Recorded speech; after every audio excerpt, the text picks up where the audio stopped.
Ya, sebelumnya perkenalkan, nama saya Naufal Haikal atau teman-teman saya biasa memanggil saya Opai. Saya kakak dari dua bersaudara dan saya mempunyai satu adik. Lalu saya salah satu mahasiswa di kampus swasta di Bandung. Menurut saya, arti mandiri itu apa sih? Arti mandiri itu general ya, bisa ke semuanya. Tapi yang pengen saya jelasin di sini tuh arti mandirinya bisa berdiri sendiri tanpa adanya bantuan orang lain. Walau mungkin yang kalian tahu atau yang orang-orang tahu kalau mandiri tanpa orang lain itu kayaknya nggak akan bisa karena kita tuh manusia tetap aja butuh yang namanya manusia lain.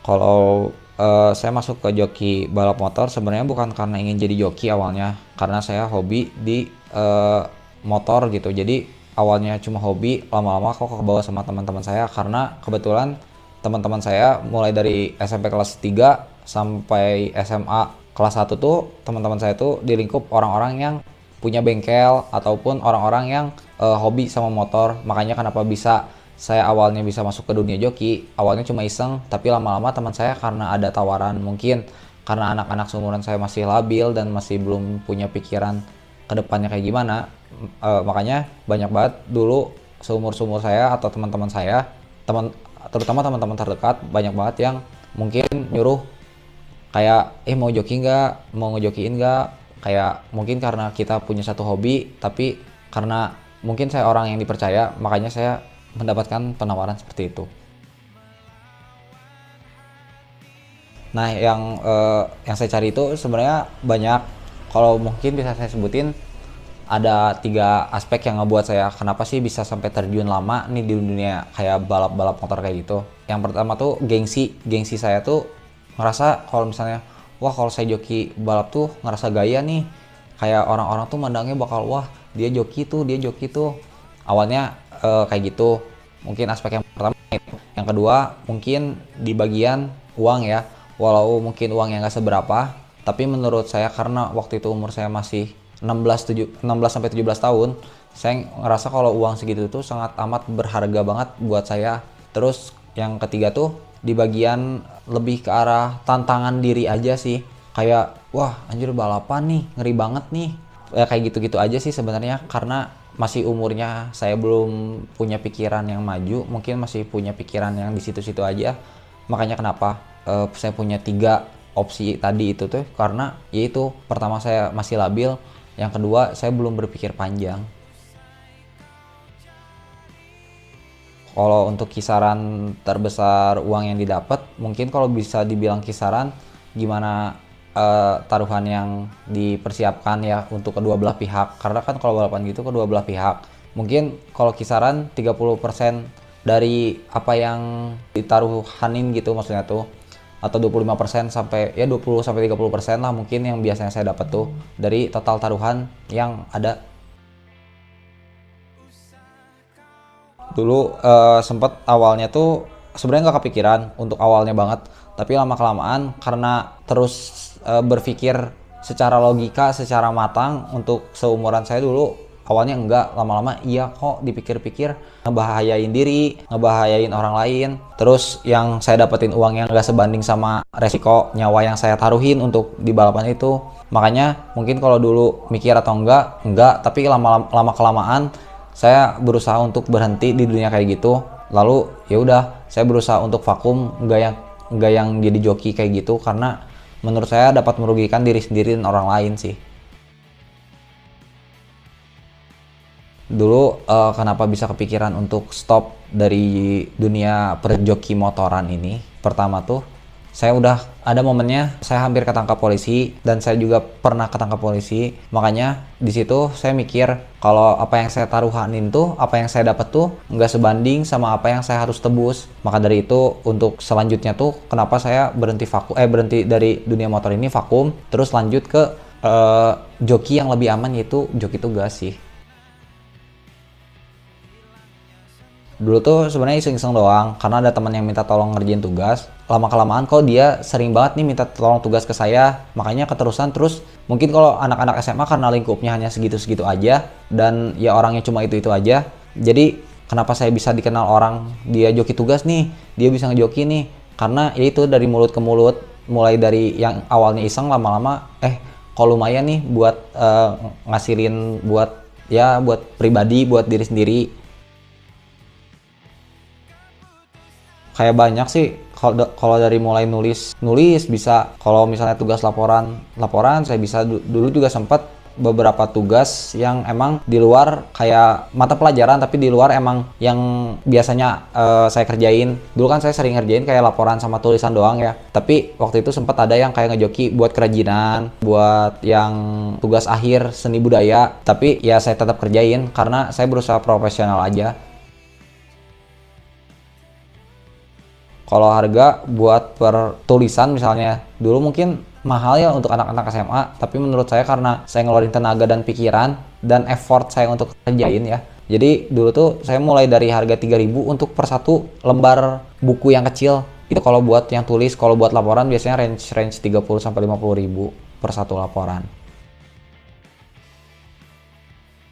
Dulu sih kalau malu enggak ya, karena mungkin dulu saya ngerasa apa yang saya dapat ini teh udah lebih dari apa yang teman-teman saya dapat pada seumuran saya. Karena lebih ke malu sih enggak, tapi lebih ke gak enak kalau ada orang, dia mah suka ngejoki-joki tugas orang kayak gitu, ada yang overjudge orang-orang atau ada yang omongannya kurang enak didengar. Jadi kadang saya suka ngerasa nggak enak, cuma ya udah aja sih, be yourself, jadi ya jadi diri saya sendiri. Uang dari joki sih biasanya dulu saya pakai buat ya kehidupan sehari-hari sih sebenarnya. Kalau misalnya ada nih yang nanya orang tua emang nggak ngasih atau apa, sebenarnya orang tua saya ngasih, tapi di satu sisi saya cuma pengen kayak kehidupan saya nih misalnya yang di luar sekolah tuh bisa terpenuhi dengan ya udah gitu. Saya tuh kayak ngejoki kayak gini tuh buat misalnya saya buat nongkrong, buat main sama teman-teman, atau buat main sama pacar saya. Ya itu karena saya buat memenuhi kebutuhan diri saya sendiri tanpa harus berpatok kepada orang tua saya. Karena ya itu pengen mandiri sih sebenarnya, makanya kepikiran kenapa buka joki kayak gitu, karena ya itu. Nah, kebetulan dulu saya ada gap year setahun sebelum saya kuliah, karena dulu belum kepikiran untuk kuliah, masih bingung untuk daftar kemana. Sebenarnya udah kepikiran, cuma belum matang aja untuk persiapannya. Terus kenapa bisa kerja di situ? Kepikiran kerja di bengkel, kenapa sih? Karena ya itu saya pengen karena kebutuhan saya waktu SMA aja, saya pikir tuh udah banyak banget nih kebutuhan pokok saya tuh udah banyak banget. Misalnya buat tugas saya di kampus atau buat apapun itu, misalnya buat gengsi atau apa di luar itu, ya makanya saya harus nyari sendiri biar saya bisa matokin diri saya harus benar-benar bisa mandiri untuk bisa nyari uang sendiri. Benar-benar 180 derajat berbedanya tuh. Kalau mungkin dulu joki tuh paling kerja tuh nggak akan lama. Hitungannya karena bukan kerja, karena kita lepas motor tuh kalau misalnya balapan cepat ya. Kalau di bengkel kita tuh ada proses step by step. Misalnya dulu saya kerja kebetulan di bengkel mobil tuh di bagian bodyworks. Bodyworks tuh yang custom body. Jadi untuk spoiler, untuk body mobil, kalau ada yang mau custom, makanya dulu kalau misalnya ada pertanyaan kayak gitu, itu benar-benar berbanding terbalik banget apa yang dulu saya dari joki motor sampai ke kerja di bengkel.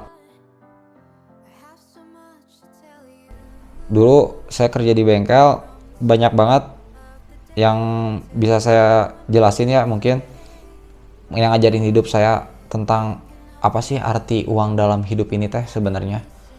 Dulu karena banyak banget yang kerja sama saya, nggak banyak banget sih, cuma ada 1-2 orang yang mungkin orang tua dan memiliki anak seumuran saya yang mungkin anaknya tuh masih berpatok sama kayak kehidupan yang benar-benar wah gitu. Jadi saya tuh di situ benar-benar kepikiran untuk kayak oh iya ya, emang harusnya nurunin gengsi untuk diri sendiri, untuk orang lain, karena apa yang saya dapat juga, kalaupun ya apa pencapaian yang saya dapat juga orang lain kalau lihat ya udah sekedar pencapaian. Wah ya dia, aslinya mah ya udah in real life-nya juga mereka ya udah biasa aja, nggak yang mematok kayak gimana-gimana gitu. mungkin apa yang buat saya bertahan banyak ya, aspek-aspek atau alasan kenapa saya tetap bertahan sampai detik ini. Yang pertama, kedua orang tua saya. Yang kedua, ada adik saya. Yang ketiga, ada pacar saya.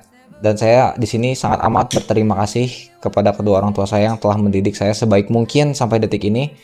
Kepada adik saya yang tetap ya mengikuti apa yang dikatakan oleh kakaknya sendiri, dan kepada pacar saya Verina Zahra, benar-benar berterima kasih banyak atas supportnya sampai detik ini dan membantu saya berdiri bisa tetap bernafas sampai detik ini. Terima kasih juga kepada semuanya, kepada Allah Subhanahu wa taala. Terima kasih dan terima kasih untuk semuanya. Buat Naufal versi SMA, janganlah kayak dulu lagi ya. Sebenarnya pengalaman yang kamu ambil itu teh buat pelajaran orang lain. Mungkin kamu bisa ngambil pelajaran di orang lain tanpa harus kamu ngelakuin sendiri. Sebagai contoh kayak misalnya saya balapan, sebenarnya kalau kayak gitu saya bisa lihat dari orang lain, nggak harus diri saya sendiri yang lakuin. Banyak hal buruk yang emang harusnya kita jauhin atau saya jauhin, tapi malah saya dekatin karena apa yang saya rasain sekarang, saya merasa rugi, tapi saya juga merasa karena mungkin di umur saya segini, saya udah mungkin banyak pengalaman, tapi di satu sisi saya merasa rugi dari beberapa aspek karena kayak yang tadi ada saya diomongin di video, ada beberapa hal yang buat saya rugi, makanya untuk novel pas SMA, mending jadiin orang pelajaran, bukan jadi diri sendiri sebagai pelajaran orang lain sih. Untuk kedepannya semoga tetap bisa kayak gini, tetap bisa apa ya, bernafas dengan tenang tanpa adanya usikan dari orang lain ataupun apapun itu, tetap bisa berdiri di kaki sendiri. Kalau menurut saya ya semoga bisa lebih daripada ini dari diri saya yang sekarang, semoga kedepannya saya bisa lebih dari ini.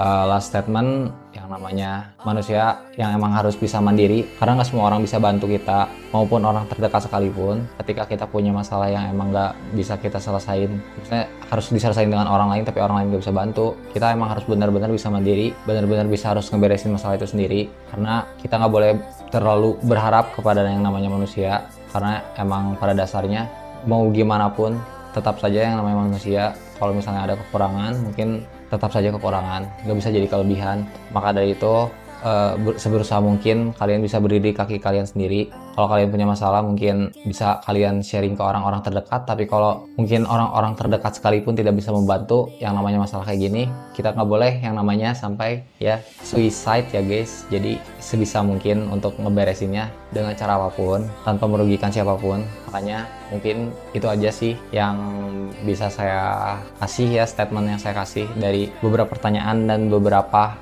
statement saya tentang video ini. Terima kasih.